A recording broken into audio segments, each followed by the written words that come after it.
Hi, what's up? We're busy telling a story here, guys. Really, Yazi, I've got so many parts and I've got so much information to share that I'd like, yeah, time, is ticking and ticking and ticking, and it's gonna eventually slap me upside the head. But let's just get into this. Please go check out the previous parts to gauge your bearings, right? I was explaining to you guys how it is that a myriad of forces basically contributed to the not only breakup of my ex, but the bitterness of my ex, the change of personality of my ex, all of his own making and doing, because he had everything that he needed in order to basically make better decisions. But later on, he made a decision to change because of the curse, the fall, guys, the fall. All right, men will want to lord it over women with an iron fist. Men want women who need them. That the women that are needy to a point where they disregard ride or die women that for a season are there for the men because they are still kind of lowly in life and trying to build themselves. And because of how strong these women tend to be in these men's lives, they then allow themselves to capitulate to weak women so they can feel like men for all of 5 seconds. I also spoke about how men compete, guys, they compete with their friends very differently from the way that women compete with their fellow females. Men compete with women in the sense that if you've got a really good girl, their male friends will usually sabotage that union. They will act like saboteurs and basically break guys up with great women, only to later on be saddened by how much their friend has basically lost something really great in a way that is felt and visible. And so therefore they feel bad for him. They feel bad for breaking him up. But they're the ones that initially caused the celebration of Jezebel women that become the bane of the existence of main chicks, or the bane of the existence of wife-like material women. Okay? And I'm trying to explain to women that the only way to be rescued from this inevitable trend, I bet there are a lot of women who can relate to my story, but who allowed themselves to basically be dragged through the mud by this eventuality. Because even though they were the great girls that were passed up, they allowed themselves to be number 2 and 3 and 4, because the guys that eventually wake up to the insanity that they are walking in, they wake up having married other women, and now they either want to convert good girls into mistresses or second wives. And like I said, the scriptures make it clear that marriage and remarriage is a sin before God, and it converts whoever is involved in it into an adulteress or an adulterer. So we can't just go out like that, and the way to protect yourself from it is through Jesus. So I'm busy explaining my own story with an ex-boyfriend that could have been a really great husband if he didn't allow the calamitizing force of bad male friends and a bad Jezebelian force of a woman to segregate him from future happiness with the woman that he was given when he was still a kid, a baby. It is written in the Proverbs that men, you must always love the breast of the wife of your youth. This guy met me when I was just 22 and he was 26. We could have just gone into the future sunset because he was a pleasant surprise for me because of how romantic he was and how available for me he was. He was something that was the best boyfriend I'd ever had. So might as well get married. And I was also, it turned out, the best girlfriend he'd ever had. So we might as well get married. We should have sung that song, we should get married. We should get married. Let's stop holding back and start. Let's get carried away. While we were still in the world, we were still singing those songs. And then likely gotten saved in Christ, either in the marriage or in the run-up to getting married. Because in order to get married in black culture, we gotta go through Ikerek and my ancestors and whatnot. So maybe going through the church might have actually rescued us for Jesus. And so then we would have loved Jesus. We would have eventually just done Christ. Both got saved, even though we started out in fornication, started out in worldliness type thing. It was perfect until it got decimated by worldliness. Segregation was ultimately embarked upon between us because I went to Jesus and he went all the way down into the abyss. Okay, very well. Now this Jezebelian force, in the previous part I was talking about a Jezebelian force that ended up becoming the bane of my existence. Now in this part I'm going to try and diverse the matters together by explaining the man cave force that also then contributed to the demise of my relationship with my ex, and how it is that I'm doing so much better than him because I gave my life to Christ, but he gave his life to the darkness, and he's the one now that is in regret, but I am the one here that is in anticipation of breakthrough. Both suffering from what was done to both of us, but I'm suffering unto bitterness, whereas he's suffering unto wickedness. It's written in God's word that you do well if you suffer for doing what is good, but you should not suffer as one who is a meddler, a thief, a liar, a murderer, or whatever. My ex is like one, as it is written in 1 Peter 4, who is suffering for being evil, but I am suffering for the cause of Christ. My end goal is expected breakthrough. His is just the finishing off of his person, unless he repents and acknowledges where he went wrong, resists the devil, and just basically becomes a testimony 2020 as a monolith, a monument that will basically show people what not to allow yourself to end up as. Okay. So now how his boys contributed, how the male conglomerate contributed, how it is that men therefore are without excuse right now, and why I also don't even try to talk to men anymore, because one, the Lord does not allow a woman to teach or to exercise authority over a man, and secondly, because men in the last days just culminate to a point where they absolutely refuse to listen to women, so it's pointless even to try. So therefore I'm trying to reach women, and God says that if you have a peaceable and a quiet spirit as a female, you might actually win your husbands over. So if I can make women pious, it might just bring men home. Okay, right. So very well, here it is that I'm with this guy. So in the previous part I told you that he ended up dissing this girl for calling him wanting chelete ya go reka katiba ya Durban July, but I had to fascinate a hat for the Durban July, some horse race like celebrity function in this country. Those of you who don't even know what that is. Okay, yeah, no, now how his boys contributed. My ex-boyfriend in the beginning of the relationship, I remember one time he was on the phone with me very early, like as in we are flirting, we have gone on a first date and everything. We have not even, you know, done the dirty nothing, and he's just flirting hard knock with me, and we're on the phone on the day that he basically told me he loved me for the first time. He calls me, right, and makes some silly joke on the phone about how him and his friend never that's some ZCC leader. He freaked me out. I was like, I don't want to date in ZCC. He's like, yeah, like he was full of jokes like that. Okay, I was like, whew, I was relieved because I didn't know what to say, because I was like, oh my goodness, I'm dating one of those weird religion guys. Okay, na ZCC. He was joking. He's like, it's on meeting. He's like, it's on meeting in Lelechanya. It was funny. I was like, oh my goodness. And then he was like, I'm kidding. What were you gonna do if it was real? Were you gonna dump me because Kim said that's discrimination? Anyway, whatever. So on the same day, he was at a party, right? I could hear the music in the background. And he was like kind of removed from his boys. And he said to me, I was like, I can hear that you're like out there partying it up a storm. And it was like a Thursday or a Friday. I was like, where are you? Hey, right?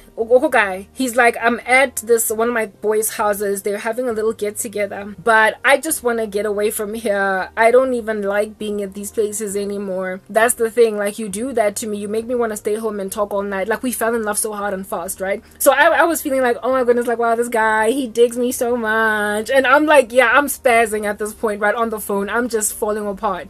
Like, everything is just happening for me. I'm with the guy now, right? He's like, I don't even want to be here. And I'm like, yes, I'm tired of jiva. Like, I mean, I'm only 22 years old, but I've been partying at the stage since I was like 17. And I was sick and tired of that kind of relationship where you just meet at parties and you fornicate, and then you go home, you barely talk, you don't even know each other's surnames, but you're doing that for like 18 months. So that's what makes you immediate. Like, whoa.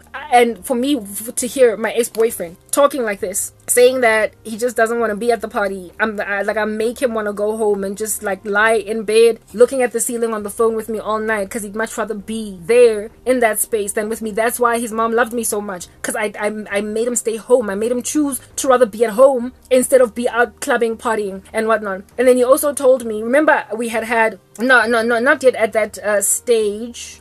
No, by then, you know, we were, now were we already for? Nah, that was before the fornication for sure. It definitely was. Still around like beginning of November, because that's when we started dating. After first date, prior to fornication and whatnot. And he's telling me that looking up in the sky and whatnot, he would much rather be in his bedroom looking up in the sky talking to me on the phone instead of at the party. And remember, on our first date, I had told you guys that I told him I'm not into guys into drugs. Like you like I already, this is gonna be a deal breaker for me. He then was telling me that, yeah, and on top of that, my boys are busy like taking ecstasy and what have you, and I really just, I don't want to be in this type thing, because like, you know, I don't want to do this anymore. I just want to be with you. So I'm thinking, he's like leaving drugs for me. He's like all in love, and he has time to like literally get off the phone, get a break away from his boys just to call me and like say what's up. He was like that in love. Like guys, when they're with other guys, they'll just forget you. Like, yeah, you will, yeah, hear from him tomorrow in the office at 12 p.m. That's when he'll call you. Like, it's just boring. It's annoying. But not with this guy. Like, we were not only calling each other voice calls all day long, but SMS as well, boo boo boo, on it like a twin from all day long. I'd wake up in the morning and it'd be a text message, like, and it stayed like that, like I said, all relationship long. For 5 years, we never got bored of each other. So what this guy lost is astronomical. He never stopped. Like, feelings never ever like were dropped at the door. Like, what the heck? Like, you know when you just mess with something so big? Anyway, whatever. Cool beans and manano. So that's how we were in the beginning. And then at the end of that conversation, he just kind of like dropped a bomb on me, and he was like, I love you, right? And you know what a big deal that is to a woman type thing. And I was like, oh my goodness. And he was like, you don't have to respond, you don't have to say it back. I just wanted to let you know that I love you. I was like, I love you too. So that was the first time we sort of kind of exchanged I love yous type establishment thing. So on that day, that's when I was like, oh my goodness, this guy digs me so much that he wants to break away from Abangan Bag. He's like Neo with Carrie Hilson at this point. I used to be commander-in-chief with my flag out there flying high until I met this pretty little mess that made me stay at home. That's what's good. And I was like, I got him, right? This is not the very beginning, even before fornication. I got him. Yeah, I think I got him. That's what's good. And indeed I had him. To a certain extent I had him. Anyway, whatever. This dude is breaking away from friends. Family starting to love me because of it. Breaking away from lifestyle of borendom. Everybody is starting to notice. His friends then, from that stage, early in the relationship, they started to notice, we call him on some boy, we'll come in and pick you up, see us, we're going wherever. And he's like, dudes, nah, it's cool, like maybe next time. They started to pick that stuff up. They started to notice that he's no longer like tagging along with them as frequently. Not only did they notice that, but they also noticed that when he is rocking up at things they invite him to, he just insists that this woman of his comes with, right? Before I got my own car and when I could not use my mom's car, he would insist that his boys, pick me up. And he lived in the south of Johannesburg. I live in Roodepoort. Like, literally, who in the world lives in Roodepoort? No one. There's no one. It's not like you're gonna drive by this particular guy's house and then you'll just pick up Imedi. Nonti. I said his name was Nonti, right? Well, then just pick up Imedi. It's like they had to go out of their way to pick me up. They had to like get on the highway and stuff.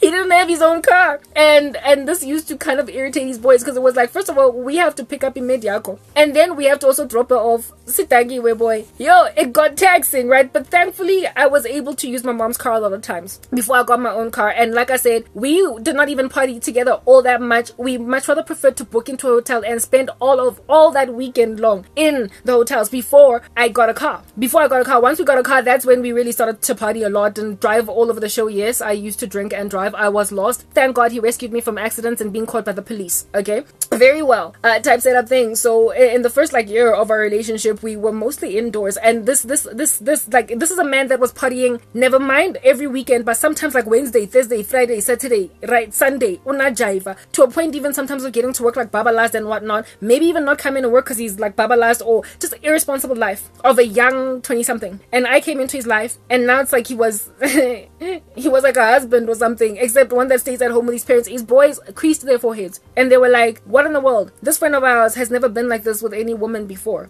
Like, see, we call him, he's like with Karabo. When we go out, he insists that we go and pick up this woman that lives on the other side of the world and drop her off at the end of the night.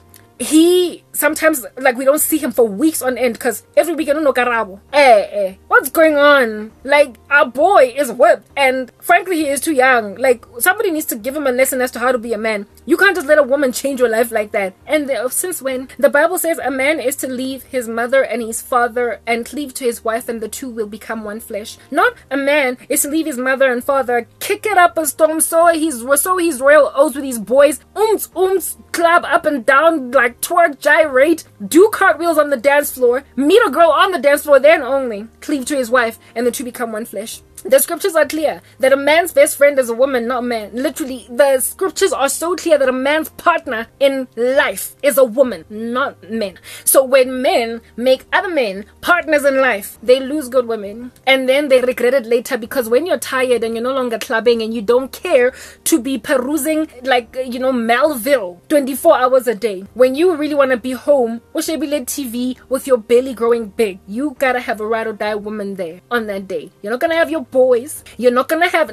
you're just gonna have the women. So it is so foolish, this youthful ideology of wreaking havoc in the life of women for men, because later on in life there is severe regret, and the regret is irrevocable. Like, the circumstances that ultimately ensue are so irreversible and so full of regret that these guys, I mean, really, since history repeats itself, how about you learn lessons from your forefathers? It's just the same cycle of mistakes that men make over and over and over and over again. They lose ride or die women because of man caves, because of bad advice from men, and it turns out that men never ever grow up out of that stupid mindset, because even when they are the dads of these boys, like my son, not my son, sorry, it might as well have been, but my boyfriend, his dad was a grown man now that ought to have learned lessons enough to let his son not make them. Instead, he counseled his son into the same trap that in and of himself he fell into.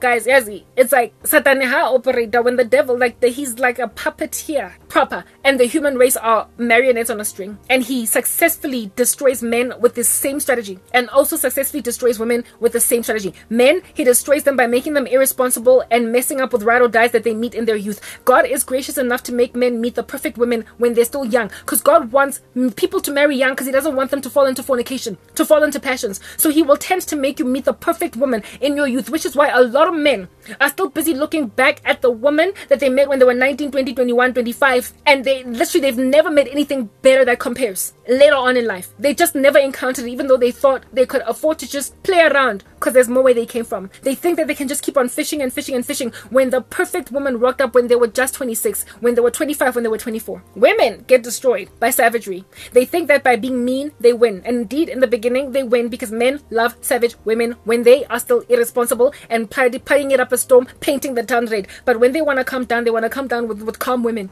But by then, they've lost calm women, and then they end up married to savage women. And then later on, they subjugate good women to the tyranny of remarriage or being second wives or mistress status or whatnot. These are the same, like, he literally decimates, capsizes like a boat, the human race, in the exact same way over and over again. He knows how to ruin women, and he also knows how to ruin men. So I am here to try and counsel women to not allow themselves to be ruined by that which the devil does to ruin them. Here it is that my boyfriend was being gazed upon by an irresponsible man cave that literally could not wake up in time to realize in and of themselves that, yes, guys, let's be serious here. Medi that we met, because the women that my boys' friends were with, that were middies, that I got to meet, they were all good girls, they were all good peoples. Like, they were my girls too. We were cool chicks, man. We were ride or die, we were faithful, we were all these things. But the rubbish that they were being put through, one of the girls that I was tight with, that was one of my boyfriend's best friends, girlfriends. Yo, guys, if boyfriend corner, almost every time that we would hook up with this guy to go partying, he had a new woman on his shoulder. And I did not even know when under heaven he was able to give, let's say her name was Renelwe. I don't know how he was able to give Renelwe time, because rarely ever did I ever go partying or clubbing, hanging out basically. Not Renelwe. It was always some side chick. One of the side chicks of which used to work in the same call center that I was working at, my goodness. And I didn't even tell Renelwe. That's the thing, women, like, in and of myself, I was destructive. I was on a path to hell that led to destruction. So I was not even faithful or loyal to females the way that I ought to have been. I was supposed to tell Renelwe. But this woman, mengisebenza naye call center,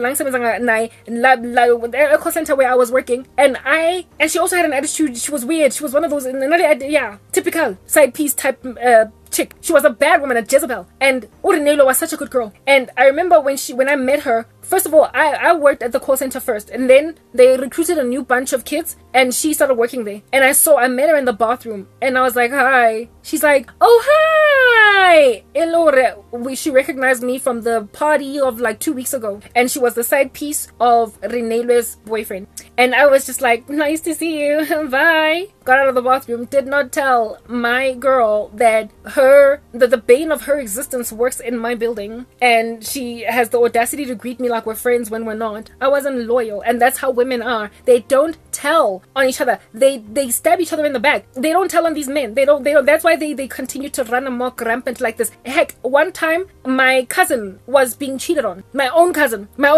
My boyfriend told me that her boyfriend cheated on her with some chick, and I did not tell my cousin. My best friend, one time my boyfriend told me that her boyfriend told him that he's busy with so many other women at the same time, and I did not think to tell my best friend. My own best friend. We are loyal to these guys more than we are to each other, and that is what is destroying us. I am guilty of it. So frankly, I don't know how many women have hung out with a side piece of my ex that did not come back and tell me that, girl, last week never blobelele side piece. I don't know how many of these women's side pieces I met, and I kept a straight face at the parties and pretended like, and I'm not the kind of woman to pass other women's shade. So I was nice to them. I partied with them, I danced with them, but I low-key knew that like, you're the side piece. I remember when I first met the side piece, the main chick of this one other guy, she passed me shade, even though she didn't tell me why, because she thought I was my boyfriend's side piece because she had met Imediake before me. I told you guys that in the previous part. Yeah, she only confessed to me why she gave me attitude initially when she met me, once she established that my ex-boy broke up with that woman and now I was in the life of my ex. She was like, I thought you were his side piece, that's why I gave you all that attitude initially. But I wasn't like her. I didn't even give, her the courtesy of giving the other woman attitude. I was just sweet Karabo, literally dancing, ignoring the pain of another woman with a side chick.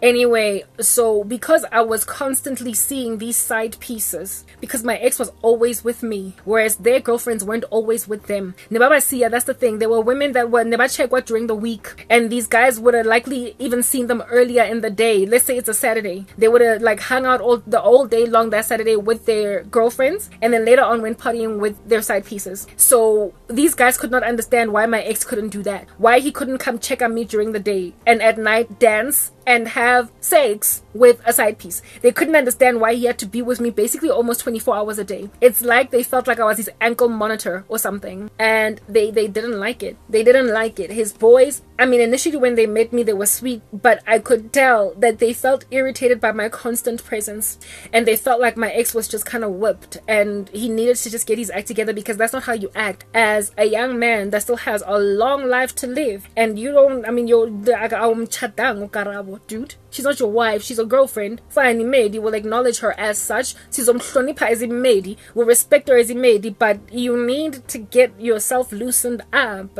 Indeed, because of this mindset, because my ex got this pressure where, like, in the run-up to his brother's passing, because he was in so much pain, because it like I said, it was a cancer, so it was progressive, meaning that he didn't die immediately. It's not like a car accident or anything like that. It became clear at some point that it was terminal, so he was gonna die. And like I told you, I did not know his brother that well in comparison to all the friends that he had all along, all the hangouts that he had that were able to comfort him better because they knew him better. It's like I was a stranger. I told you guys that when it comes to the death of my ex's brother, I really struggled to comfort him, because it's like he undermined my ability to really be there for him, because I didn't know him. So he chose rather, I didn't know him that well, he chose rather to hang out with he started to choose to hang out with his boys more than with me. Started to pass up weekends. I remember one time, right, he came to, I thought I was sick. Like, I remember I said that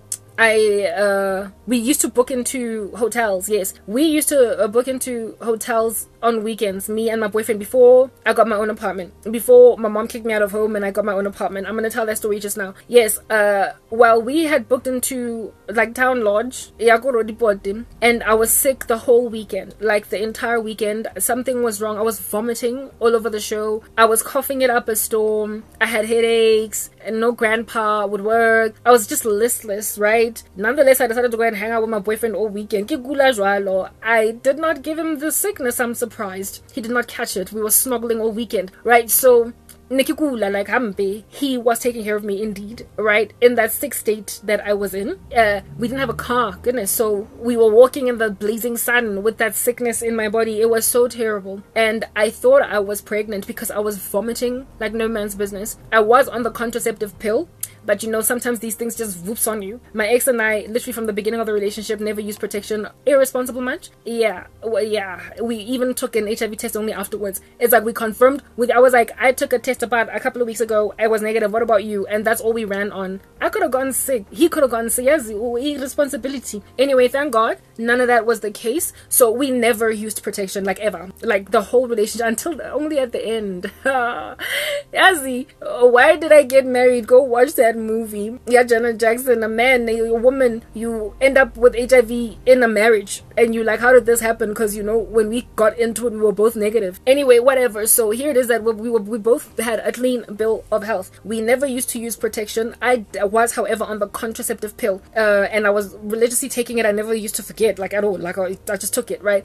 Very well. So because of how sick I got and how much I was just vomiting, like, all weekend, I was just so sick. Go with the link. I should have just stayed home. Anyway, whatever. Right. I then looked at my boyfriend. Not go with the link. Sorry. Went home and everything. I had actually, yes, the doctor had prescribed to me antibiotics. I had gone to see a doctor. I was on a hospital plan because I had a call center job. I wasn't trying to get comprehensive medical aid. What in the world, right? This doctor was lazy to do proper checks on me, so he just gave me some like low-level antibiotic and sent me away. I never got better. I kept on going to work and I was on the floor. I was very sick. So because I was on antibiotics, I imagined that since my ex and I had already booked into the hotel, we booked in advance, we're gonna spend time together. I went with him. I was just sick like the whole weekend. Despite it all, nonetheless, fornication happened, but I was sick. I was like very sick, like sick. Basically, I was dying. Okay.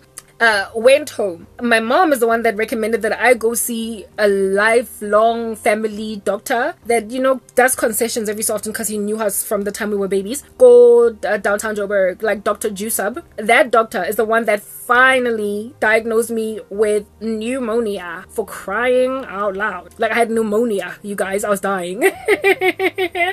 Thank God I would have gone to hell. Neither fornicator nor idolater will enter the kingdom of heaven. Thank God I didn't die. But before I went to go and see Jusab, who finally put me on the right spectrum of antibiotics, like hard knock antibiotics, that I finally got better, I was still really sick. So a week progressed with me being this sick, right? And like, I was just not getting better. Vicks VapoRub and what have you. Nothing was working and I was vomiting. So that Friday, right, my ex came to see me because I told him I'm still not better.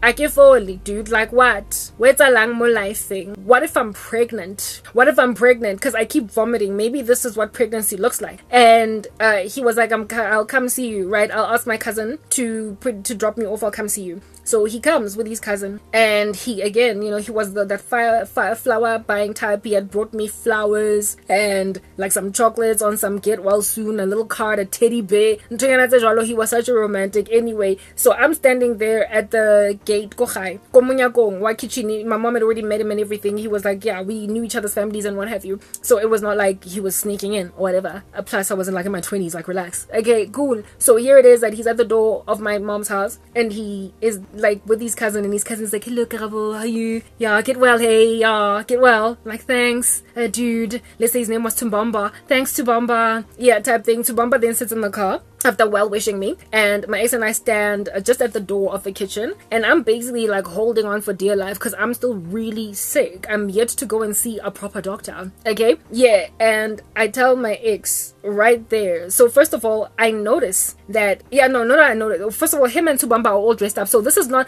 my boyfriend is not with me right now. Good Friday, I get. He is not a man that left Kohabona to come and see me so that he could go back home. He was obviously en route somewhere else. He was going somewhere else. You could tell that him and his cousin were going to party, and I didn't have an issue with that because, you know, he was a young man. Plus, we're not together. We usually spend all our time together on the weekends, but this time around I'm really sick, so I'm there on some where are you guys going? I'm coughing, right? Where are you guys going? And guys,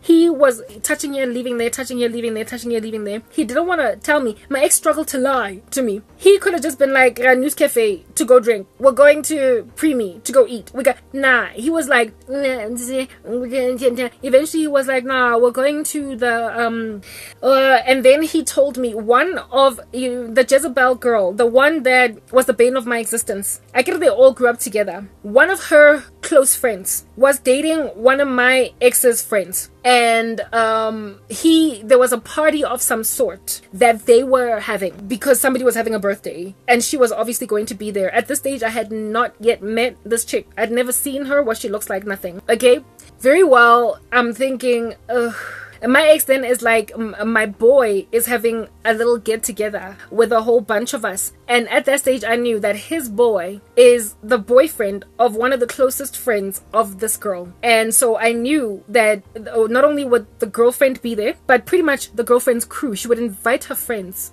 And so I knew that my ex was about to go and hang out with this woman that's the bane of my existence, right? At which point I was like, is Pinky gonna be there? And he was like, yeah. You know, the way he answered me, it was like he didn't even want me to know. And yes, in my heart, guys, I wanted to take off my pajamas or whatever I was wearing, put on some jeans and a t-shirt, a jacket, some shoes, wear some mascara, and be like, I'm coming with. I wanted to go with him. I was so sick.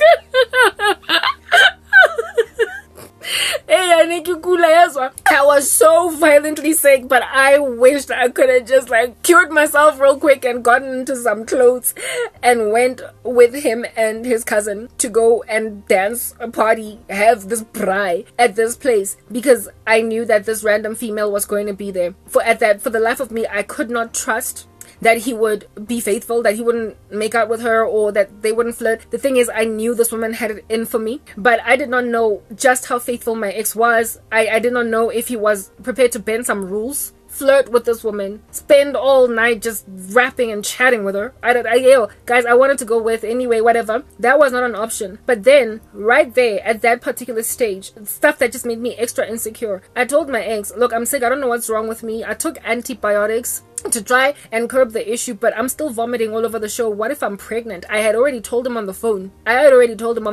That what if I'm pregnant? Like, what if I'm pregnant? You know? And he was like, I'm coming, we'll talk. And then now at the door of my house, I'm still saying, what if I'm pregnant? To him. At this stage, he dropped a bomb that just shattered me so much. He was like, but babe, we're not ready for a child. Yo, guys, yes, like it. But yeah, I was like, what? Yes, I looked at him and I was like, what? Dude, like, you don't even have a budget for condoms because we don't use them. And you don't think that when that is our sexual life, at some point, maybe, just maybe, one might hit a home run for real? Like, you don't ever pull out a condom. Neither do you ever even pull out before you arrive. And you just expect my body to like basically protect you from becoming a dad. When he said, but babe, we're not ready for a child, he was basically saying to me, if you are pregnant, Karabo, you're having an abortion. For me it was like, so you would not want me to be your baby mama. We've been together for all these months, and you claim to love me. We spend all our time together. You don't want me to be your baby mama, but you were prepared to go and become the stepfather of some other female. Yazi, all the insecurities that woman put in my life, and all the insecurities that my ex basically was confirming as a stamp on my uncomfortable big forehead as fact. They broke my heart. Yes, I just stood there looking at him on some. You jump up and down all up on me, and you don't even anticipate that you might just be a dad because of that. And then you basically suggest abortion to me when I hint that there is a scare up in this monster of such a nature. What? Stepdad. But you can't even be a dad to a woman that is your actual girlfriend that you spend all this time with. You are not prepared to break your particular bank or disquiet your particular life for a baby that would be in my belly as your biological child. But you want to raise the kid. You were happy to be the stepfather of your best friend's child, belonging to your best friend's baby mama, because y'all got tight. Guys, it broke.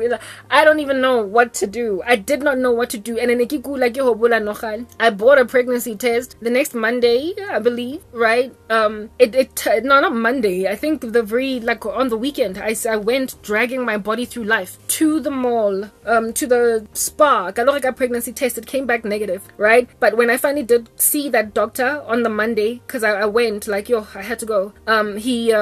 He said, you're highly unlikely pregnant, but I'll take a pregnancy test anyway. And he took one in his office, and I was negative. It was a urine test.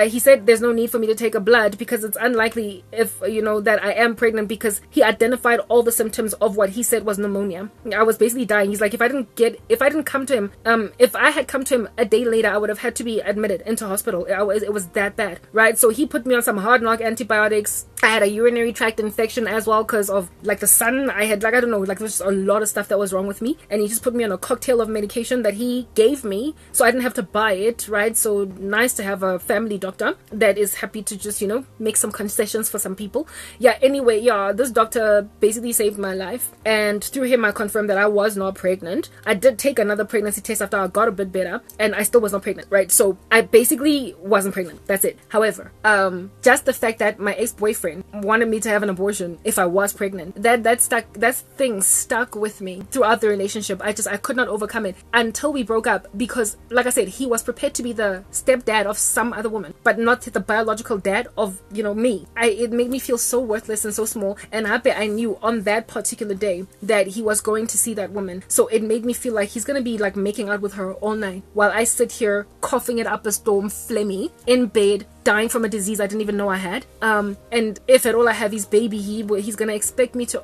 abort. Yo guys, I wasn't ready for a child, and I don't even know if I would have had an abortion, because I frankly was not pro-life at that time, but I was very hurt by the suggestion. Yeah, like I said, it never left throughout the relationship. That is how much my ex-boyfriend really, really loved this woman, enough to basically things that he wasn't ready for, he was now happy to start walking in them, insofar as this woman would agree to be with him. He loved her that much, more I would imagine even than me, because I would have carried his biological child, but then he was happy to raise a step one because of her. That's what a man does when he loves a woman. I had a cousin who basically took a woman in as his own, that was when he met her 6 months pregnant, and he raised that child from zero. She only found out when she was 23 that he is not her biological dad. That's how much he loved that woman that was somewhat an auntie to me. That's what a man is prepared to do for a woman that he really loves. And that made me realize how much my ex loved this girl, and there was nothing I could do. As you guys, I felt so listless at this point. I was just so violently in love with him that I was like, I don't want to be with a man that's that in love with another woman. Next part.